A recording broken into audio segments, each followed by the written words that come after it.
Welcome to Mysterious Goings On. I'm Alex Greenwood. Hey, we're going to continue our series of talking with authors this season.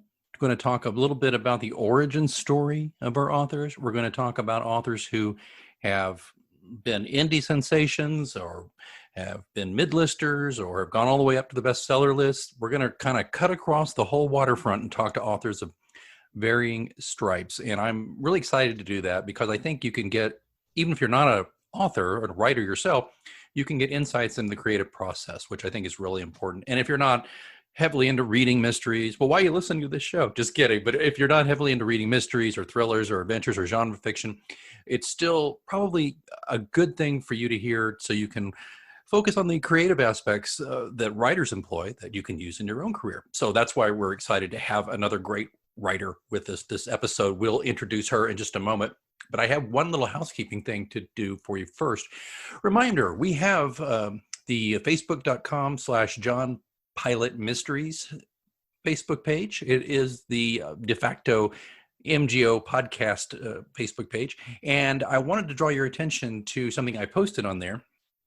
And let me just tell you what it is real quick, because Halloween is my all-time favorite holiday. I'm just a kid at heart, I guess, and it's kind of like my Christmas or something. And I am excited that we're going to have a really big Halloween episode coming out around the 27th or 28th, right around there.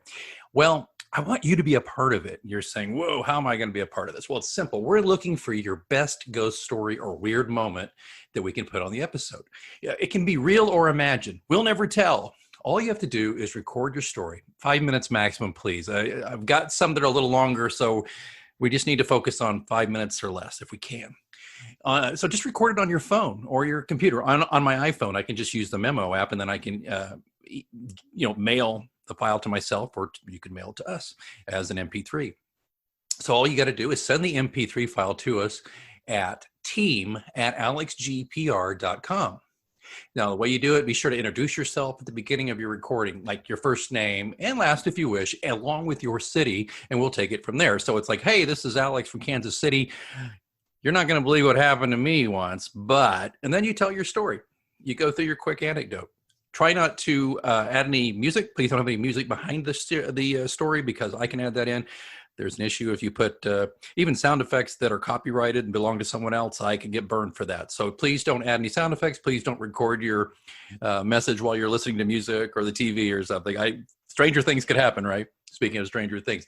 So send me that MP3 by October 20th. That is the deadline for the Halloween show. And again, send it to team, TEAM, @alexgpr.com. All this will be in our show notes and at mgopod.com. But send it to us by October 20th, and you'll be part of the Halloween show. The legalese is, by submitting your story, you acknowledge that Mysterious Goings On is granted the right to use your recording and your voice. So please do not add, as I said, any copyrighted music or sound effects to your file. And please don't come crying to me later and going, I wanted to sell you that story. And also, just so you know, I'm not necessarily going to take your story and put it in one of my books. But you know what? That's not a bad idea if it's a good story. So anyway, just kidding.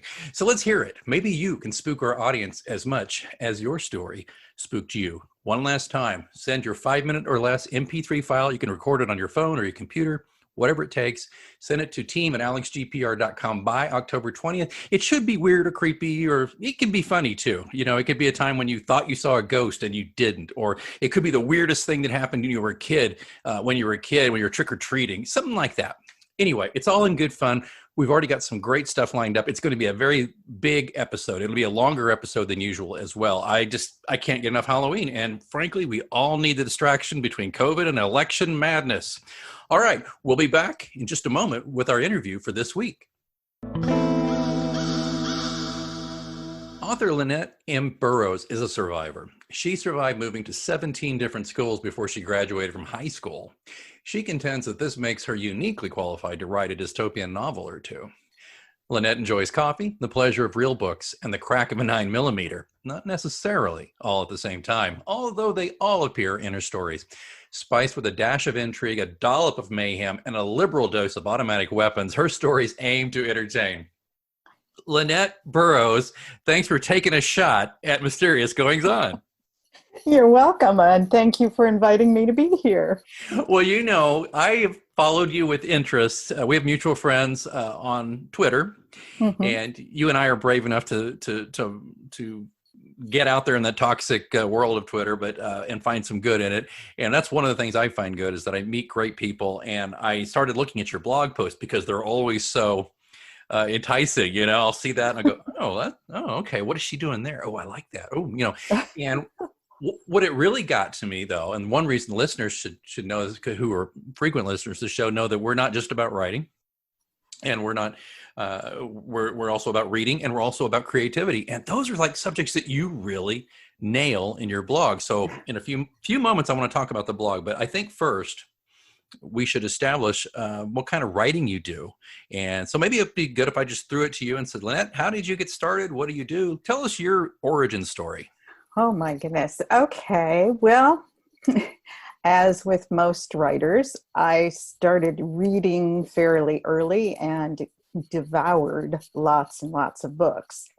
Um, they kind of saved me. As you said in my intro, I moved a lot as a kid. And being the new kid in school all the time and being an introvert, I retreated into books. I also I kept a journal or a diary when I was a kid for years and years and years. Then in 1979, I was pregnant with my one and only son. Things evolved such that I had to stay home from my nursing job. And I thought, this is something I've always wanted to try. I'm going to try writing.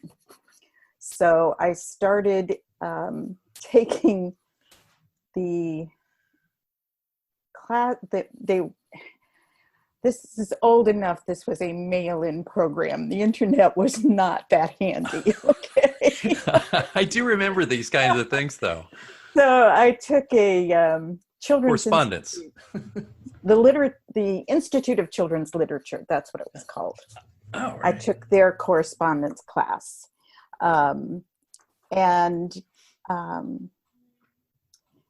was encouraged by the instructor, but still was a little hesitant. I went to a conference in Bloomington, Illinois, where I met my idol, Madeline L'Engle. Oh my gosh. And she read one of my stories. No way. Yes. And she told me I should be writing novels. And I was so speechless. I think she probably thought I was not terribly bright. Because... No, Lynette, no, I would have fainted dead away. You would have had to call the ambulance for me if oh my gosh. Yes, it was pretty much that kind of response. I was stunned, and as you can see, I'm still emotionally responsive to that. Sure. And that kind of launched me on okay, I'm going to do this. I had my first published story was a 700-word children's story. And I chose children's fiction at the time because I was a pediatric nurse. Okay. And I had lots of exposure to children. Yeah. And it was shortly after that that my now ex-husband introduced me to science fiction conventions. He was a big reader as well, and we had a house full of science fiction books, many of which I had already read. But at the convention, I met real life authors who were like me at my level, or some of them were way above me, but and that was when I started writing science fiction. My goodness. If someone as legendary she had said that to me. I think I would just never ever lose my spark. I think even on my worst days, I would just have that, maybe that quote pasted over my typewriter or my computer, Oh my goodness. I had no idea about that, by the way. That is fantastic. So when you say you write science fiction, though, to bring this in a little closer, because is it children's science fiction you did write, those kinds of stories, more fantasy, or how'd that go?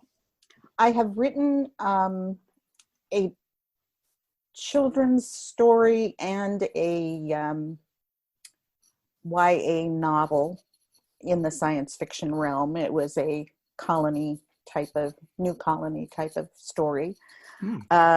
Those will probably never see the light of day. They were the kinds of things where you make all of the mistakes of a beginner. Yeah, I've got a few of those. And then a local science fiction author, Rob Chilson, and a few others in the area, invited me to join them for kind of a coffee clutch type of thing, where we would just sit around at a restaurant and talk business, or just chat in general, just to get out of the house. Sure. And Rob Chilson ended up at the end of one of those meetings asking me to co-author a story with him because it had a lot of medical excess. Gotcha. And the rest, as they say, is history.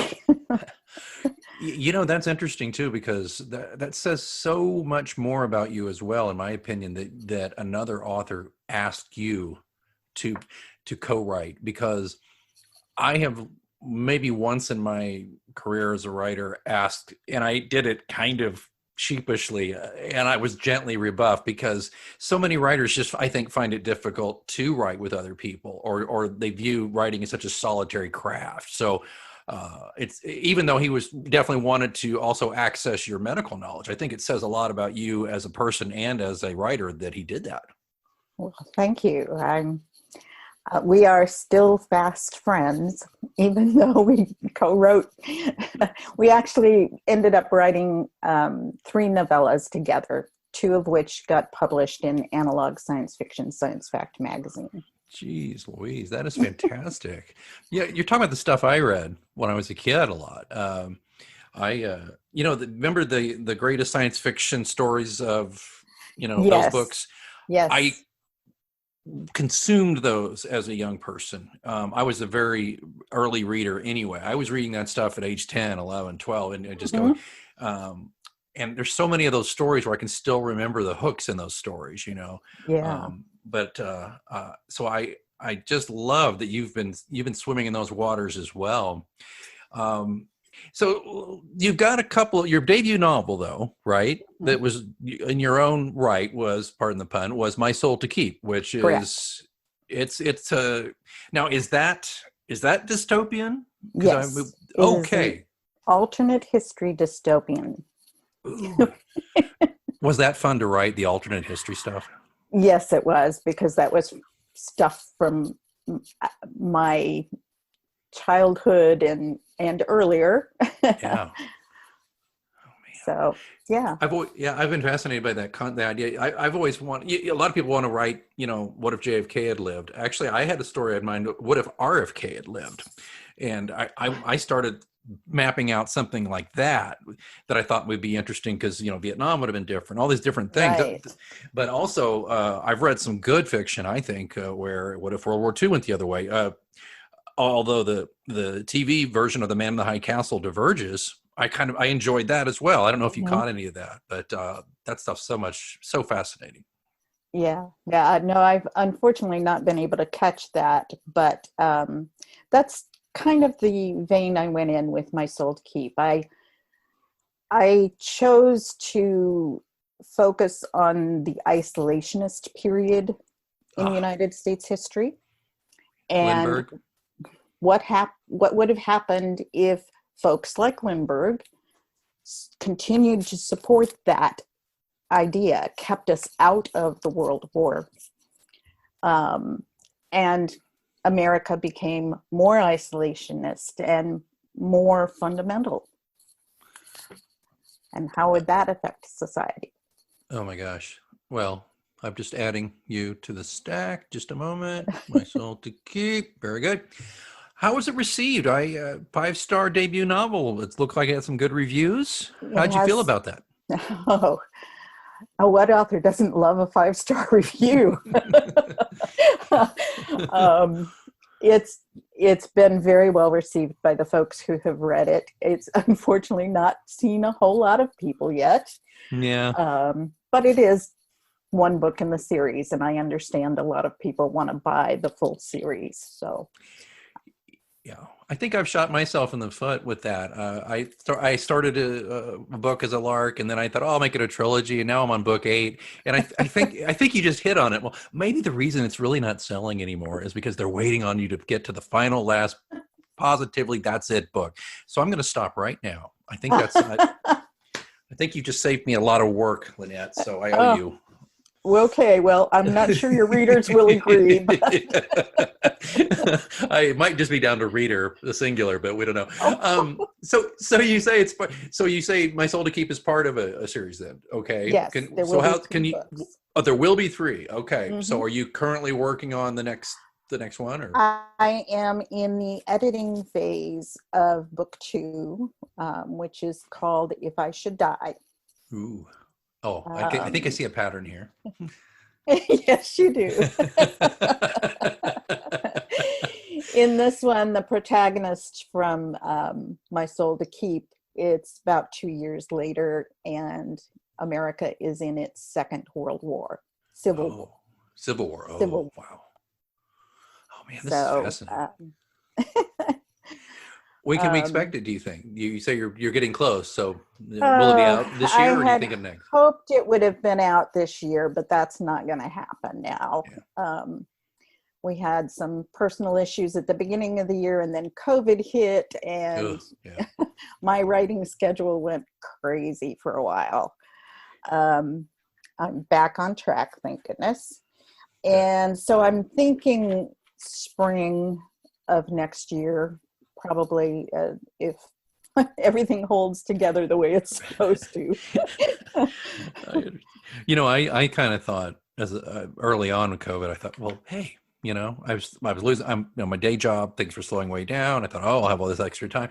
I don't know about you, but yeah, it's like you said, your writing schedule went all to heck, and mine too. And my focus just went completely, my discipline and my focus just went out the window. And it sounds like I'm making excuses, but it's the truth. No, for about 2 months, mine did too. It was just, I couldn't focus on anything. It was very ADHD in that I'd be looking at the news, and then I'd be trying to write, and then I'd be trying to deal with some family stuff, and then I'd be, and it was just not a creative time.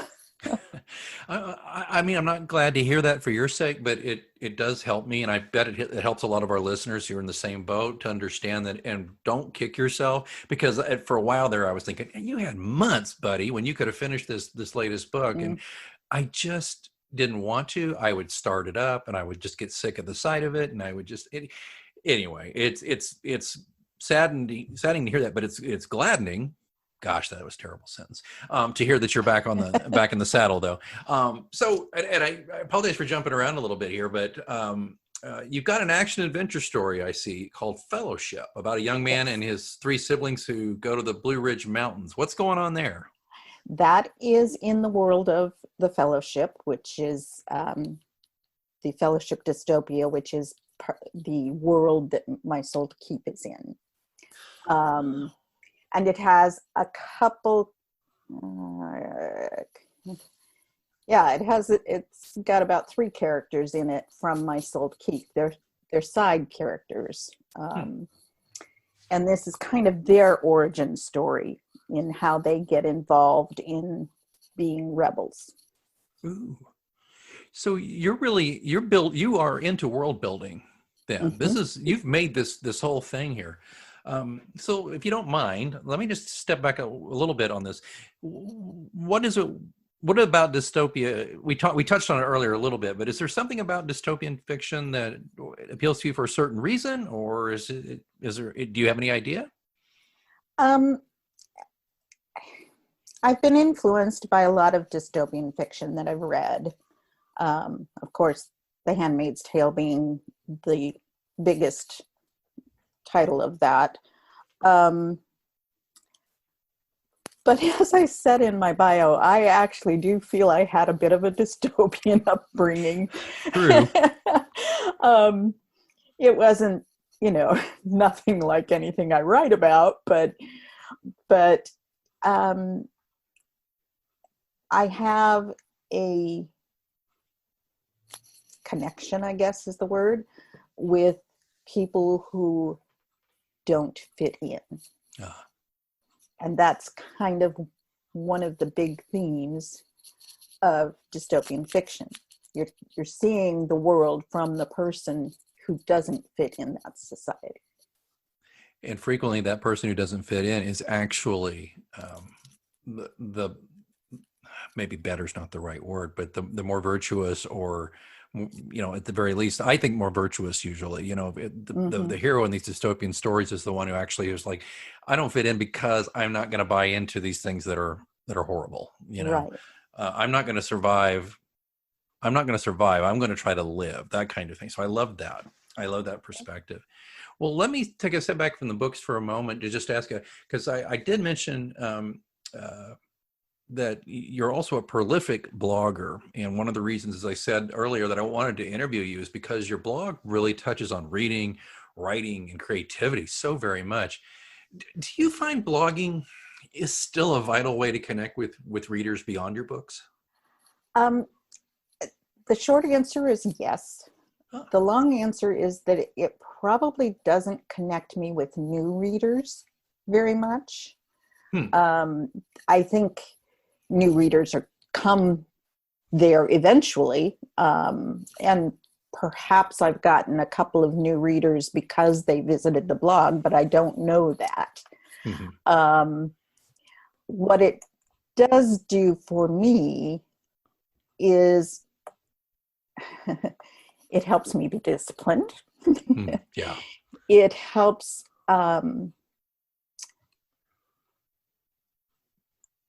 it does help me connect with current readers or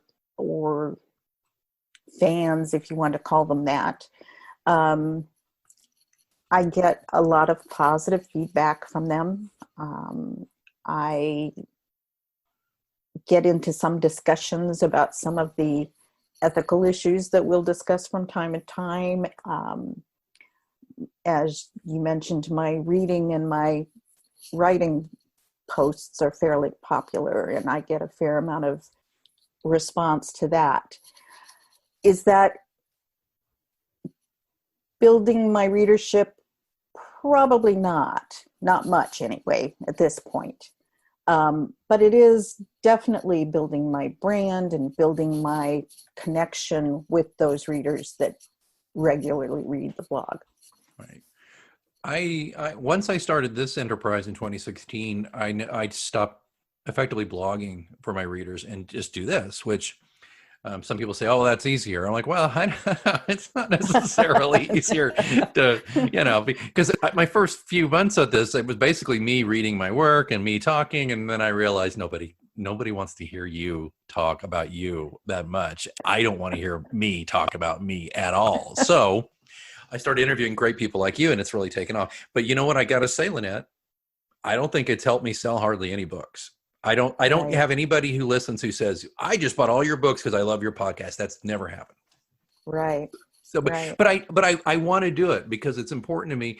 The greatest gift I've received from this has not been obviously sales, but it is from talking to people like you about the craft and learning things and making friends and being told. This is what I think I find myself listening for quite often from other writers is, Alex, you're not alone. We've been through that too. And it's okay,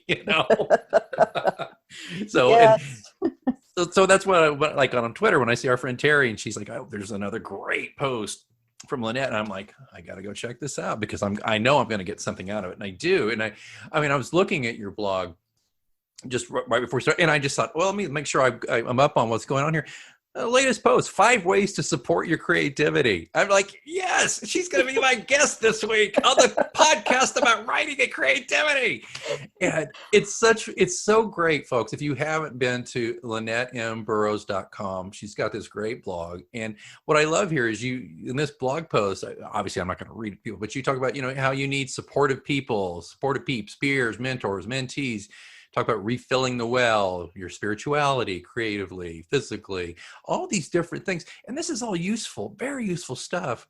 And so much of it, Lynette, that I've read some of the previous blog posts, I'm always just so pleased by the depth of these things that, as you said, it helps you keep your writing discipline, I'm sure, because these are not just tossed off things as far as I'm concerned. And please understand what I mean by that. I just mean that, sometimes people will just get on there and kind of offer a few nuggets and disappear, but you've got these very well-written essays that, frankly, I think could be read like into a podcast, as like a tip, or something, not a tip, but as an essay, an audio essay, and they would sound great.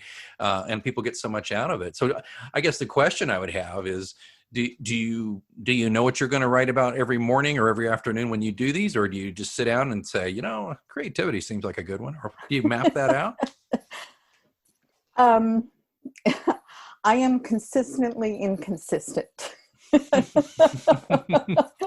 I will have a map for a while. I'll decide, okay, this month, for example, is September and it's lots of labor. We have Labor Day. We have lots of labor type celebrations. So I'll focus on labor issues and people. And then something happens where usually it's something that impacts me. Mm-hmm. The 5 ways to support your creativity. I was feeling kind of, disconnected and not lacking creativity, but just not feeling the energy. Right. So I thought, well, I started looking up things to help me and thought, this would make a great post. Yeah. So it ended up a post. The post you did, and I love this one, the one on the I want to make the mystical adventure of reading for pleasure. Yes. And all these wonderful quotes about reading and all this stuff. But I have to ask a quick question on here. Sorry, sorry, folks who haven't read this. Go to her blog. It's the link in the show notes. You'll find it. On having lots of books. Is that your book nook, or is that just one from somewhere you found? Oh, that was from Pixabay. Okay, yeah, great. It's one of my sources for photos. No, I have a lot of books, but I'm a writer. I'm not a housekeeper. I hear you. Well, the blog is great for readers and writers. And again, as I say to listeners on this show a lot, whether you're a reader or a writer, or neither or both, creativity, learning about creativity is beneficial no matter what walk of life you're in. Lynette, I don't know, we've had guests who design food products for restaurants. And we hear about how the creative process works with them. So I think it's really important, if you listen to this show for insights into creativity, you can't go wrong reading Lynette's blog. And I'm not putting a lot of pressure on you, Lynette, and you're like, great, now they're going to come expecting brilliance every week, but I think it'll happen. So it's LynetteMBurrows.com, and just check on our blog. Now, what I also like here, though, you're really into, and as you discussed previously, you're really into the writing community, aren't you? Yes. You don't strike me as like lone wolf. Like I'm just, you want to connect with other writers, and in so doing, on your blog, you have writing resources, just from everything from organizations, books you recommend, on technique, and I mean, deep stuff here. We're talking character development, tips and inspiration, podcast, polishing your prose, website. This is fantastic. So did this also kind of just stem out of, well, this is the stuff I use and I want to share it with you? Just is this just years of stuff that you've been relying upon, and you wanted to make sure you offered it to other writers? I guess the real question beyond that, that's probably the obvious answer is probably yes. But I guess the real question is just, where did that come from? Was it because your career started and another writer basically reached out to you and helped you? And of course, an incredibly famous writer read some of your stuff and told you you're brilliant, you should write novels? Yes, that is part of it, in that I have always felt very supported by the writing community that I am part of. And the folks that I happen into, I have had, partially because of the science fiction convention, local club, but I've had the opportunity to meet a lot of famous authors, and have found, for the most part, they are very warm and welcoming people. And I felt the need to pay that back. Yeah. To pay it forward. That's also part of who I am as a nurse. I have always tried to take care of other people. Right. That's just part of who I am. And when I started this website, I thought right away that was one of the things I wanted to do, was to have this list of resources. They are all things that I have tried, or I know someone personally who has tried. Yeah. And it was the way I taught myself how to write. I can't even tell you how many how to write books. Oh yeah. And it's one of the things I recommend to new writers. Don't go with one class. Don't go with one book. Yeah. Read as much as you can about it. Watch podcasts, do all of the learning until you are so sick of learning that you've got to write. Right. But then you can choose which pieces of advice fit you and the stories you write the best. Yes, absolutely. I think that's great advice. I think people get really hung up, and I think there's a paralysis that can set in on new writers because they're so overwhelmed with doing it. I mean, that's why I go back to the story about Madeleine L'Engle, is the fact that that's an incredibly brave thing to ask her to read your stuff. I mean, come on, your first out of the gate, your first few, year of writing, yes. and that's huge. I mean, it's ostentatiously crazy. And I mean that in the nicest, best way. It's just like, this is outrageously smart and courageous of you. And it paid off for you because you got this wonderful feedback. But I think a lot of writers that are starting out, they're so overwhelmed, they just maybe don't get the encouragement they need, or they think they're not very good. And it's, you alluded to, and I'll certainly verify for myself, is, when I started, I wasn't very good. Right. I'm never going to be great, but I am much better now, having seriously written for 15 years, my whole life, but like really tried to write, as a professional for the last 15 years. So I think that's fantastic. You offer these things. Now, I want to flip this over real quick, as this conversation is already going great, and we're going to have to shut it down soon because we want to make sure people keep listening. You do this thing. You have something called Burrows Insiders. Yes. I have never quite seen this presented this way. Can you just for a quick second explain to listeners what that's all about and what that means to a writer? That is a group of readers who've signed up for being members of that group, and they receive advanced reader copies of anything that I am ready to publish. They get it before I publish the book. I ask that they give me feedback on what their reactions are. If they find any mistakes or whatever, that please tell me. And I ask that they review the book on whatever website, book readers or personal website or store website that they choose, just to help spread the word. I also ask some of them to spread the word through Twitter or Facebook or whatever social media they're on. And that's pretty much what it is. It's kind of, some people call it a street team. Right. Digital street team these days. Right. Yeah. Some people call it a ARC readers. Or beta readers. Beta readers, yeah. But I like, Lynette, I like the way you framed it, though. You've made it into this kind of insider. Everybody wants to be an insider. You see, that's such a great marketing. You know what I mean? You're part of the secret group. You get early access. I mean, it's so many writers are not good at that, at marketing themselves that way. And getting reviews is just crazy hard. And yes, it is. if these folks deliver on the reviews, particularly on Goodreads and Library Thing, and Amazon, wouldn't that be nice? Huge. Well, I just had to share that. I think it's a brilliant idea. By the way, you're going to get ripped off by a lot of writers listening to this, so I hope that's part of you giving back, isn't it? That's right. Lynette, I have to ask you one more thing, and then I'm going to toss it to you to talk about anything I didn't ask you about as we're wrapping up here.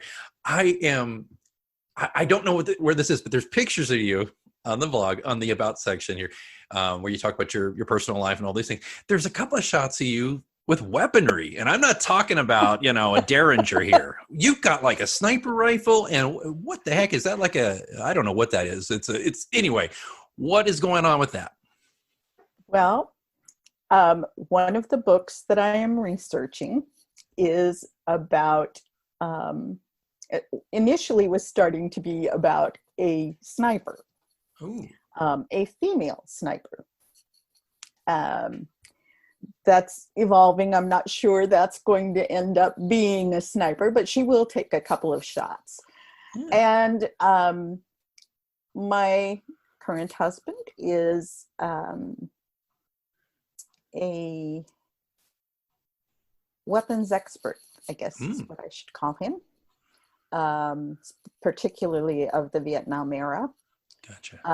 But for a time, he had a website where he's a creative person himself, and he created drawings of weapons by history, by groupings of pre-World War I, World War I, pre-World War II, World War II, those kinds of groupings. But as a result, he would do a lot of trade shows. He has giftware and all that kind of stuff related to it. And during those shows, he met several people that became great resources for me. And what you see there is one of those folks who became a friend. He was local at the time, was a Vietnam sniper. Oh, wow. And he was showing me how to do it. Wow. It was an amazing experience. And will probably show up in a lot of different books over my career. It's so important. See, that's the thing too. Just so you know, I not a huge gun person or anything, but I realize I write thrillers and there's gun use. Right. And I felt like I don't really know much about guns. I know how they work and all that stuff. So I learned. I'm a very good shot with a 9mm, my Smith & Wesson, but I did it primarily because I wanted to understand. You get a real understanding for the immense power that you have when you're behind a weapon. And I'm going to tell you, I fired, I've got a family member who's very much more into weaponry than I am. And I fired a sub, machine gun that he has. That's, that made me, call me what you will, that made me very uncomfortable. That was just firing so much in such a short period of time. And the feeling it gave me was not good. When I fired a handgun with my Smith & Wesson, my 9mm, target practicing and all that stuff, that's still a very awesome feeling of you've got power here and it's to be respected and you've got to be safe and careful. So I did that because my character fires weapons, and I just wanted to make sure I wasn't one of those writers who was clearly faking that. Right. So it sounds like you're in the same boat. Correct. Very much so. In fact, if I made mistakes with weaponry, I think my husband would have a problem. Exactly. Well, I've got a nephew who's a police officer. I should check in with him on some stuff, actually. Yeah, it's something he comments on all the time, much like when I read a story that has some medical stuff or first aid stuff and they get it wrong, and I throw the book, Oh, yeah. It's like, I can't even finish reading this because they are so far off base. I mean, one of my books, we had to put a character into a medically induced coma. Mm-hmm. And my brother-in-law is a nurse practitioner. And I texted him. I said, what would you give somebody who had this, and this happen if you wanted to induce a coma? And he told me exactly what it was. I don't know if it was Diprovan. I don't remember now, but it's been years. But he told me, and it's that verisimilitude, isn't it? I mean, you don't have to be completely perfect, but what I like to do is at least convey that, okay, the author's not faking this. The author's fired a gun. The author understands what a spent shell does. The author, or a spent round does. The author understands it. I think that's really important. It's funny because I get called. It's funny. I've been called on things in my books. Let's see if this has happened to you. This is based on something that happened in my own life. When I was I was like 4, and I won't even go into why. I'll just tell you what happened. I was 4, and somebody had trapped a rat under their house in a trap, and they threw it out in their front yard. God knows why. 4-year-old me walks up and tries to help the rat, and is bitten. Oh, and the tooth breaks off in my middle finger. There's a metaphor in there somewhere. Anyway, take me to the hospital, and they're like, we're gonna have to wait. The animal died. They couldn't really test it. They're like, well, we're gonna have to start him in the rabies shots. Well, 2 shots in, I go into anaphylactic shock. I can't handle it. I nearly die. They just said, they told my parents, well, we're just going to see if we just hope to God he doesn't have it. And I obviously didn't. So I put that basic story into my book. Mm-hmm. I had a guy get a hold of me and explain to me that is not how it works.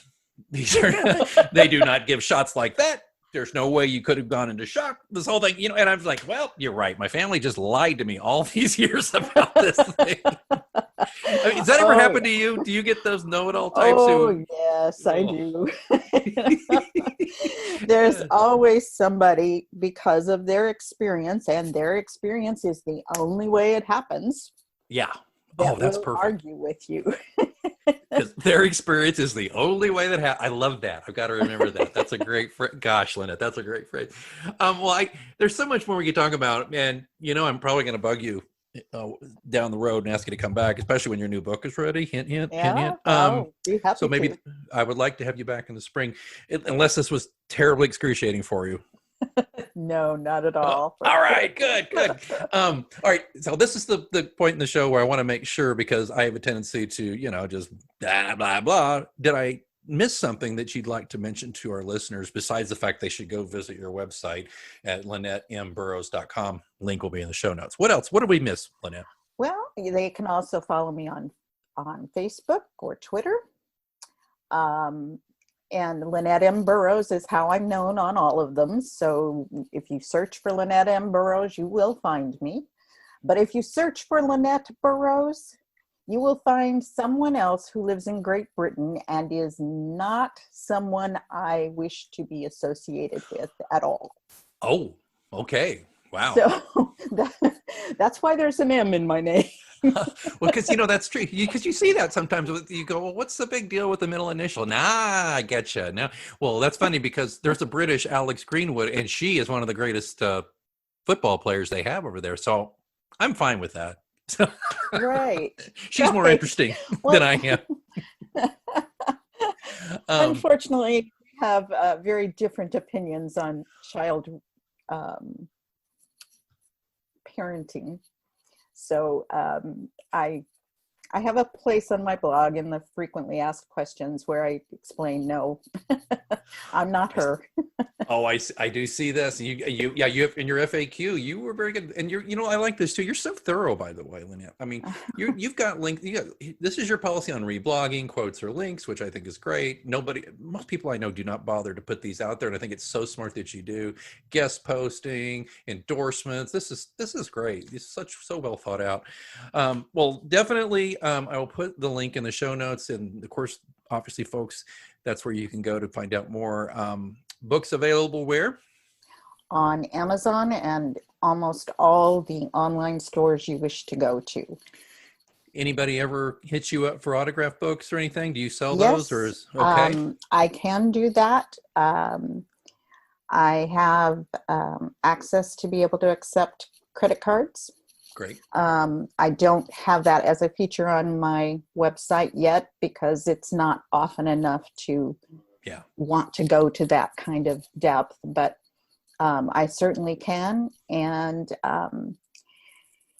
very soon, like probably Friday, if I can get it done, I will be posting my 500th blog post. Holy cow. That's fantastic. Congratulations. Yeah, thank you. And I'll be doing a little bit of a giveaway with that, with some autographed books that I can use as prizes and enticements. I need to make sure I keep an eye out for that when I promote this episode to remind people, hey, you just got the tip of the iceberg listening to her here. Go for this contest and go read this 500th post. This is exciting. Lynette, I said that earlier. I generally view Twitter as fairly toxic, but every now and then you just meet a gem. And I am just thrilled that you had the time to come talk to us here at Mysterious Goings On. Well, thank you very much for inviting me. I've had a very nice time, enjoyed it very much, and look forward to doing another one soon. Okay, do not be bashful. When your book is ready, talk to me, okay? All right, Lynette M. Burrows, I hope you enjoyed the author of My Soul to Keep, Fellowship, and many, many more coming your way. Links in the show notes at mgopod.com. And listeners, you'll find a lot more about me, as if you wanted to find out more about me, but you can. You can find links to my books. You can find links to an entire archive of 4+ years of great interviews like this one at mgopod.com. Don't forget our Halloween snippet opportunity. If you want to get your scary story on the Halloween episode of this show, there'll be a link and instructions in the show notes. All right. I see by the clock on the wall that my rambling is done. So until next time, keep reading. From regular expenses to occasional splurges, there's a lot to buy. Why not get cash back every time you spend? With the PenFed Power Cash Rewards Card, you get cash back on every purchase. That's everywhere, every time you use it. You can even earn a $100 statement credit when you spend $1,500 in the first 90 days. Visit PenFed.org/PowerCash to apply. To receive any advertised product, you must become a member of PenFed, insured by NCUA. From regular expenses